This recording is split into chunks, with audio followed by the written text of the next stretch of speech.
welcome to Australia. Yeah. I work in Australia now, I guess, or I did, because I'm filming this after Corona kind of messed the plans up, but I still took a bunch of really cool videos from my month of actually working for the company that I had moved to Australia for, so I still wanted to show those moments, which are really special to me.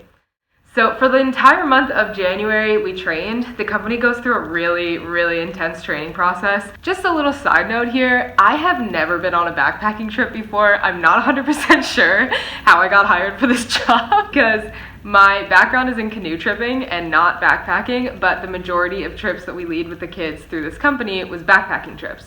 So this month was like crazy intense for me. It was a lot to learn, and I think that we all know already, but I'm gonna say it anyway. Backpacking is hard. Like putting a 40-pound, I don't know how many pounds, but a heavy backpack on your back and going straight up a mountain.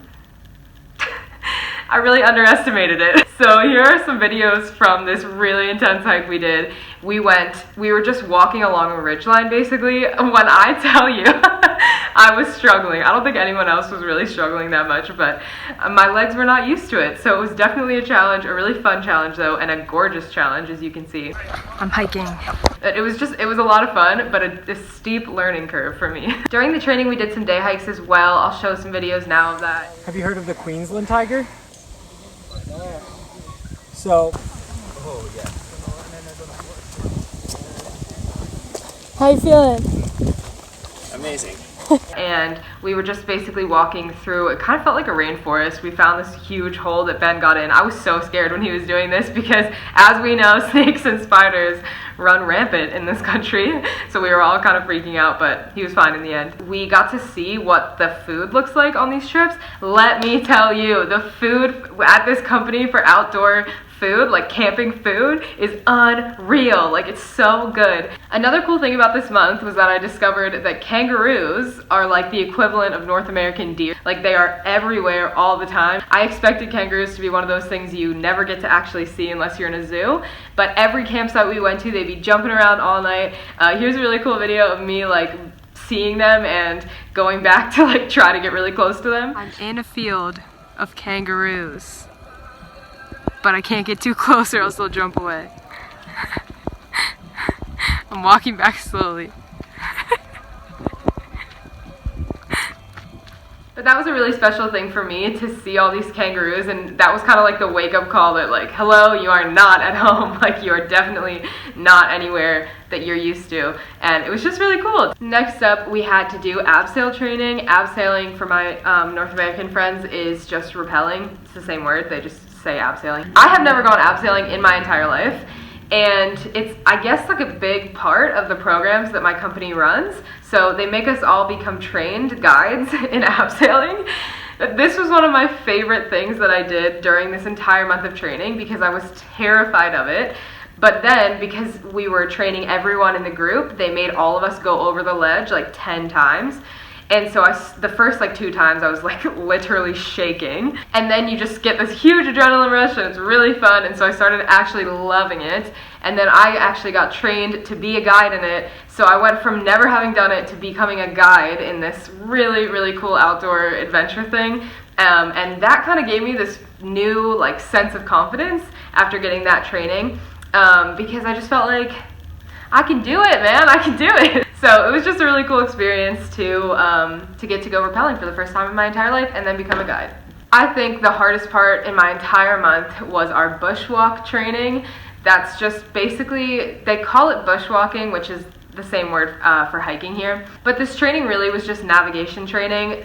They were just testing you to see if you could like read a compass and a map really well. So this was so intense for me because reading a map on the water in a canoe is way different than reading a map in the woods, and I struggled, I'm not gonna lie. So the training is that you get dropped off in the middle of nowhere, no path or anything, you just walk straight back into the woods. They tell one person, get to this point right here, just without any path or anything, just using your compass and your map skills. And everyone else in the group doesn't know where the point is, and they just have to use their map and their compass from like, because you know where you're starting. You just have to use your map and your compass to find out exactly where this person takes you, and then you have to point on the map like, we are right here for sure. And if you can't do that with like 90% success rate. I think you could get 1 point wrong the whole time, then you don't pass. So it was really intense. You know, we're doing it.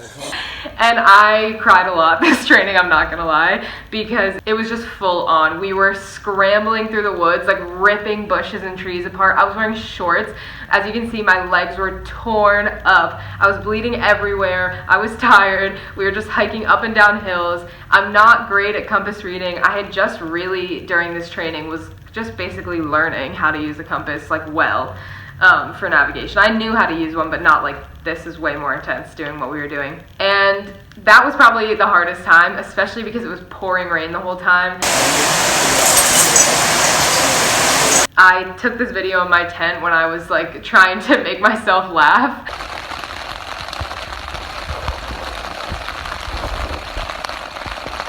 But really, this was like the lowest point, because at this point I kind of felt like I can't do this job, I'm not experienced enough, I don't have enough like knowledge to do this. And it just really hit me like a ton of bricks during that training. By the end of it, I felt like I learned so much, and I would 100% do it again if I could, just because it's such, like, you just learn a ton about navigation and maps and reading the landscape and stuff like that. But it was hard. It was very hard, and I'm glad that it's over. We spent most of our nights listening to our friends play the guitar. They are so talented, and they would just sing us to sleep every night under the stars, so that was a really magical way to experience that. Here's a video of it. Hey, mama, rock me. After that, my training was pretty much done. That was like mostly all the videos I took in the month of January. At this point, the month of January is done, and I leave to go do my road trip, which I took the entire month of February for. And then I came back in March to get to experience just a few programs before everything got canceled.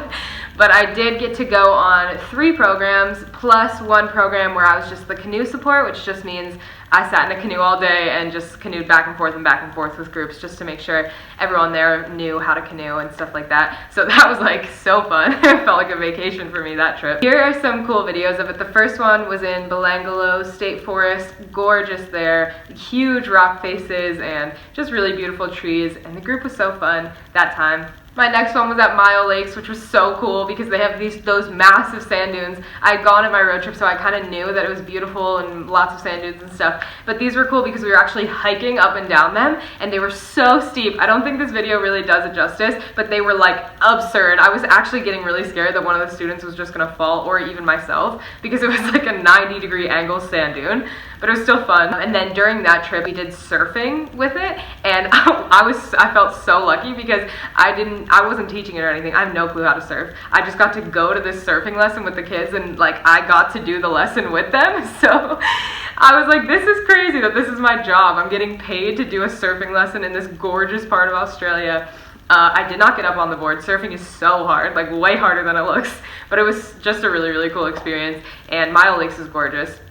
We did some canoeing as well and some hiking, and just a really, really fun trip in general. After that, I did my canoe support trip. We did it on the Hawkesbury River, and this was one of the coolest canoe trips I think I've ever done, because this river was a tidal river, and jellyfish were in the river. These huge, like massive jellyfish. We were canoeing by them. You'd like put your paddle in the water and hit a jellyfish around, and they were like this big around. Such a cool experience. I've never canoed anywhere like that. It was really interesting to me to do that trip because for the past 4 years I've been leading canoe trips in such a different part of the world and got so used to that. And so now going back to this skill that I know really well, but just in such a different environment, it was just such a eye-opening, really interesting experience for me. Next up, my company sent me to Victoria. This was the last trip I actually did, and we didn't even get to do it, but they sent me to a different state, so I was so excited about it. And we traveled. It took us like 24 hours to get there. It was 2 days. We actually got paid for a travel day. That's how long it took. But it's a gorgeous drive, as you can see. And it was at Gippsland Lakes, which I was so excited about because it's also gorgeous, as you can tell. And we were going to do a lot of canoeing. We were actually going to do cycling on this trip, which I was really excited about. Anyway, we got down there, and the second that we arrived, not even kidding, we went through the gates of the park. Literally while we were going through the gates, the school called and canceled because they were concerned about COVID. And at the time, it was not bad in Australia at all, and I just thought the school was being extra precautious and that all my other trips were going to run. Little did I know. but they ended up canceling right when we had arrived, so we didn't actually get to do the trip, but it was a really, really beautiful venue. After they canceled, we were all pretty upset, especially because we had traveled so far to get to this amazing venue and we couldn't even really work there. So we decided to go on a sunset bike ride, which I think lifted all of our spirits because we got the most beautiful sunset that night over the lake.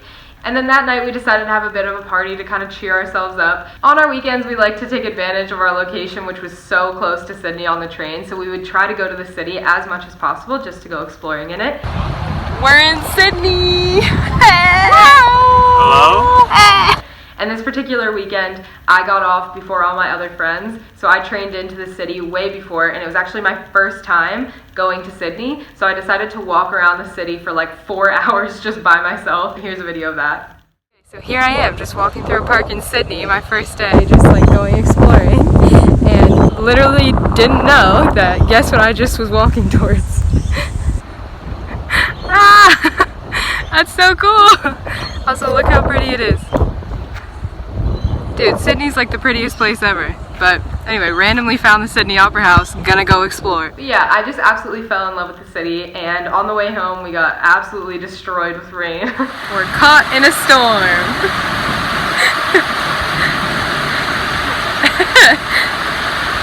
Oh! But yeah, I just fell in love with Sydney. It captured my heart, and that's why I was so excited on our road trip when my friends came to visit to show them all the cool things that I had discovered through living there throughout our training and our first like few work trips. I had an amazing month working with the company that I did. I felt like I was learning so much, and I was just getting such a new perspective on the job that I've been doing for a long time. So it was really, really sad when our great, beautiful, lovely coronavirus came in and shut it all down. I feel really grateful to be able to have experienced what I got to experience with that company.